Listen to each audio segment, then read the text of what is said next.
snake plants are held together by these rhizomes, these really big thick roots. So when you're separating them, you kind of have to find where the different plants are, where the rhizomes connect to. You kind of trace it back to the mother stem, if you will.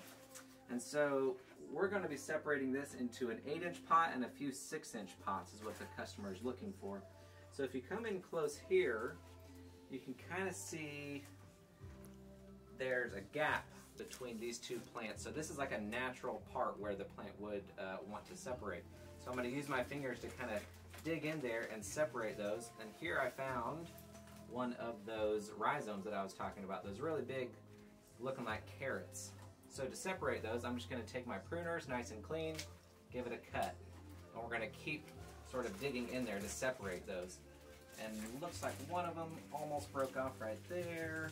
So then, there we go. And then it's free. But we can set that aside. That's a nice 8-inch pot for you right there. We're going to continue digging in there to see what else we can find.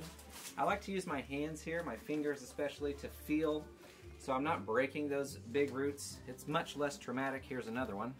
So I can see that this side of the plant is connected to this side of the plant by this little guy. It's much less traumatic to do a nice clean cut rather than a break. It looks like we have some root rot here. Whenever you have thin papery material like this, or if you have very mushy material, that means the root has rotted away. So we'll also treat for some root rot there so we don't get any of that bacteria into the next pot. Feeling around, I'm going to find another root. Found this one here. Nice little cut. And it looks like we've got one more down here.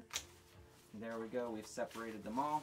And each of them has their own root ball. You can see there's plenty of healthy roots. So separating them by cutting this is not going to hurt the plant.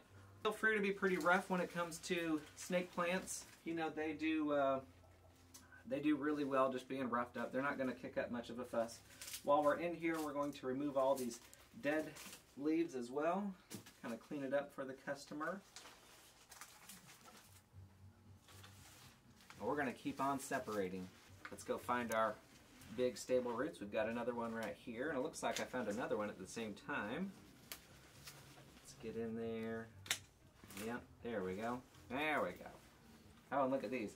See, in this case, I'm going to separate these even though they're part of the same plant, because if I put this in a pot together, it might look a little bit weird. So I'm going to cut that as well.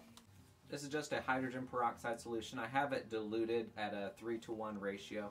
And we're going to spray this on the roots. Just if any of that bacteria that did rot the roots is present, that will kill it so it doesn't transfer over into the new pot. It was a good idea. Even if you suspect root rot, it's never a bad idea to just kind of cleanse your roots, sanitize them before you go into its new pot.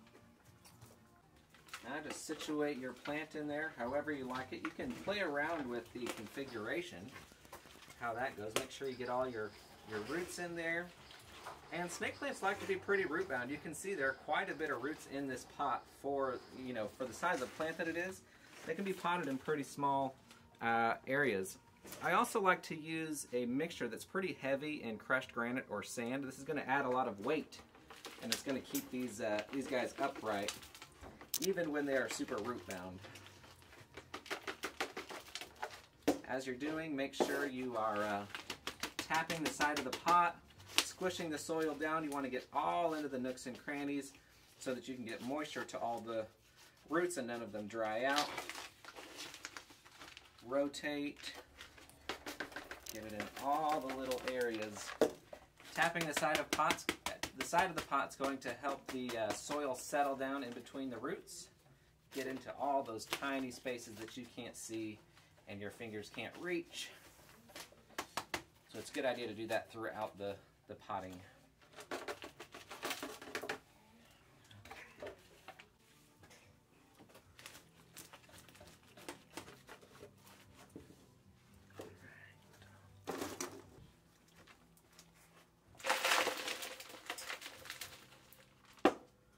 I like to plant snake plants about 3 to 4 inches below the surface. Like I want the top of the roots here to be or the top of the stem here. So this is kind of where the plant starts.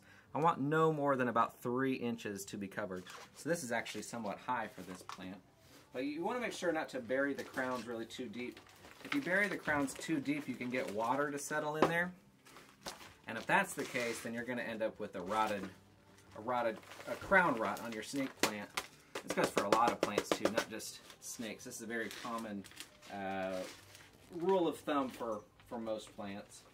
You don't want to bury them too deep, or at least most house plants. Some of them, there are some anomalies, there are some exceptions to that rule, but generally speaking, you're safe if you keep the crowns above soil level.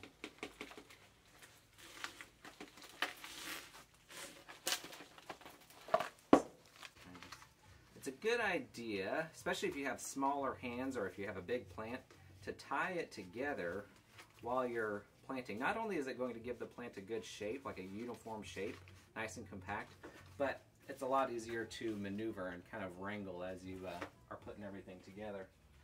Got my pot right here. I'm going to put a little soil down at the bottom.